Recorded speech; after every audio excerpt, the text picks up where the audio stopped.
जिस पति ने अपनी पुश्तैनी जमीन बेचकर उसे इप्स बनाया, उसी पत्नी ने वर्दी के नशे में उसे मजदूर कहकर ठुकरा दिया। लेकिन 4 साल बाद जब शहर की नई एसपी का सामना थाने के गेट पर तैनात उस होमगार्ड से हुआ तो पूरे जिले का प्रशासन कांप उठा। शहर का सिविल लाइंस थाना हमेशा की तरह हलचल में था। दोपहर का समय था, सायरन बजाती हुई एक चमचमाती काली एसयूवी थाने के द्वार पर रुकी। गाड़ी पर लगे नीले प्रकाश और जिला पुलिस अधीक्षक एसपी की पट्टी ने सिपाहियों को मुस्तैद कर दिया। गाड़ी से बाहर निकली जिले की नई एसपी अवनी शर्मा इप्स। खाकी वर्दी की कड़क, कंधों पर 3 सितारे और चेहरे पर वह कठोरता जिसने बड़े बड़े अपराधियों के पसीने छुड़ा दिए थे। जैसे ही अवनी अंदर कदम रखने वाली थी, मुख्य द्वार पर तैनात एक होमगार्ड ने उन्हें सलाम ठोका। होमगार्ड की वर्दी थोड़ी पुरानी थी, लेकिन उसकी पीठ सीधी थी। अवनी अचानक रुक गईं। उनकी नजरें उस होमगार्ड के चेहरे पर टिक गईं। थाने के मुंशी और अन्य अधिकारी सन रह गए।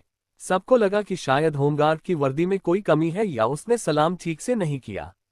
लेकिन अगले ही पल जो हुआ, उसने इतिहास बदल दिया। जिले की सबसे शक्तिशाली महिला अधिकारी की आंखों में आंसू भर आए। उन्होंने अपने हाथ जोड़े और उस होमगार्ड के सामने झुक गईं। थाने में ऐसा सन्नाटा छा गया कि घड़ी की टिक टिक भी हथौड़े जैसी लगने लगी। अवनी ने कांपती आवाज में कहा, राघव, तुम यहाँ इस हाल में? अवनी और राघव की शादी 8 साल पहले एक छोटे से गांव में हुई थी। राघव एक मेधावी छात्र था, लेकिन उसके घर की स्थिति ठीक नहीं थी।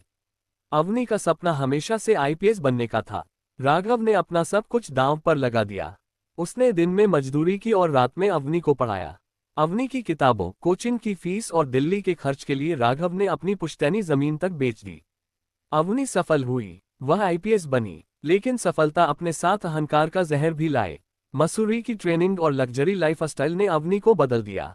उसे राघव की सादगी, उसके खुरदुरे हाथ और उसकी साधारण बातचीत शर्मिंदगी लगने लगी। 4 साल पहले अवनी ने अपनी पावर के नशे में राघव से कहा था, राघव, तुम मेरे स्टेटस के लायक नहीं हो।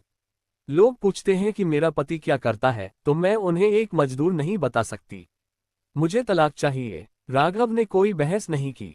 उसने चुपचाप तलाक के कागजों पर हस्ताक्षर किए और अपना छोटा सा झोला लेकर गायब हो गया।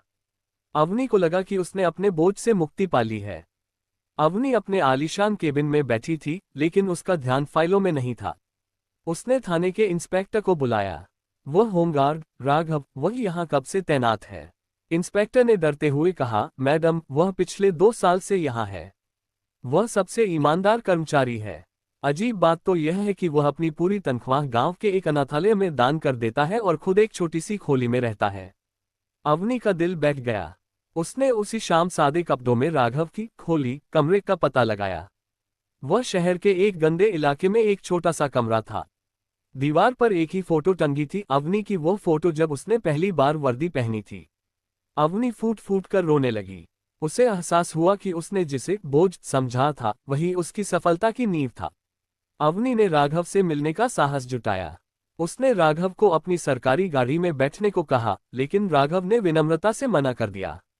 मैडम, मैं एक होमगार्ड हूँ। प्रोटोकॉल इसकी इजाजत नहीं देता। अवनी चीख पड़ी, मैं तुम्हारी पत्नी हूँ राघव।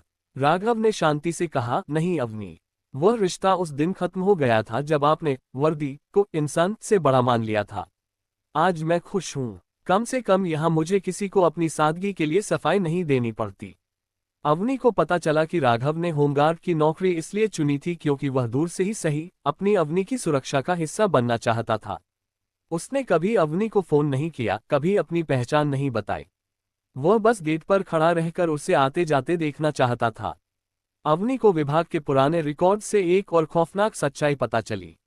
2 साल पहले जब अवनी किसी दूसरे जिले में तैनात थी, राघव को एक भ्रष्ट राजनेता के इशारे पर पुलिस कस्टडी में प्रताड़ित किया गया था। राघव एक गरीब की मदद कर रहा था जिसकी जमीन छीनी जा रही थी। वहां के तत्कालीन थानेदार ने राघव से कहा था, अरे तू तो उस अवनी मैडम का पति है ना, लगा एक फोन, बच जाएगा।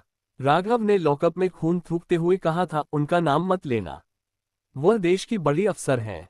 मैं नहीं चाहता कि मुझ जैसे मामूली इंसान की वजह से उनकी छवि खराब हो। अवनी ने जब ये पढ़ा तो उसे अपनी वर्दी से नफरत होने लगी।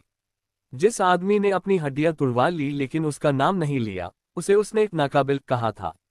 अवनी ने अपनी पावर का इस्तेमाल बदला लेने के लिए नहीं, बल्कि सुधार के लिए किया। उसने उस भ्रष्ट थानेदार को बर्खास्त किया और होमगार्ड्स के कल्याण के लिए एक नई योजना शुरू की। उसने सार्वजनिक रूप से एक समारोह में राघव को सम्मानित करने का निर्णय लिया। पूरे जिले का प्रशासन वहां मौजूद था। अवनी मंच पर गई और उसने घोषणा की, आज मैं जिसे सम्मानित कर रही हूं, वह मेरा पति ही नहीं, मेरा गुरु भी है। मेरी सफलता राघव की उन रातों की मजदूरी का फल है जिसे मैंने अहंकार में भुला दिया था। अवनी ने सबके सामने राघव से माफी मांगी। उसने अपनी सर्विस कैप उतारकर राघव के चरणों में रख दी। राघव ने अवनी को माफ कर दिया, लेकिन उसने अवनी के बंगले में रहने से मना कर दिया। उसने कहा, अवनी, तुम अपनी ड्यूटी करो, मैं अपनी। शाम को हम घर पर पति पत्नी होंगे, लेकिन दफ्तर में तुम मेरी साहब रहोगी। आज भी वह होमगार्ड गेट पर तैनात रहता है, लेकिन अब अवनी के चेहरे पर अहंकार नहीं, बल्कि गर्व होता है। उसने सीख लिया है कि पद और पैसा आपको सुविधाएं दे सकते हैं, लेकिन शांति केवल प्रेम और त्याग से मिलती है। थाने का वह कोना जहां राघव तैनात रहता है, अब केवल एक ड्यूटी पॉइंट नहीं है, वह मानवता का मंदिर बन गया है। ये कहानी हमें सिखाती है कि सफलता की ऊंचाइयों पर पहुंचकर उन जड़ों को कभी नहीं भूलना चाहिए जिन्होंने आपको खड़ा किया। वर्दी का सम्मान उसकी शक्ति में नहीं, बल्कि उस करुणा में है जो वह अपने से छोटे पद के व्यक्ति को देती है। अहंकार रिश्तों को निगल जाता है, लेकिन पश्चाताप और प्रेम उन्हें पुनर्जीवित कर सकते हैं। कहानी कैसी लगी? अगर अच्छी लगी हो तो लाइक, कमेंट, शेयर और फॉलो जरूर करें जी। Folded hands, folded hands, folded hands, folded hands, folded hands, folded hands, folded hands.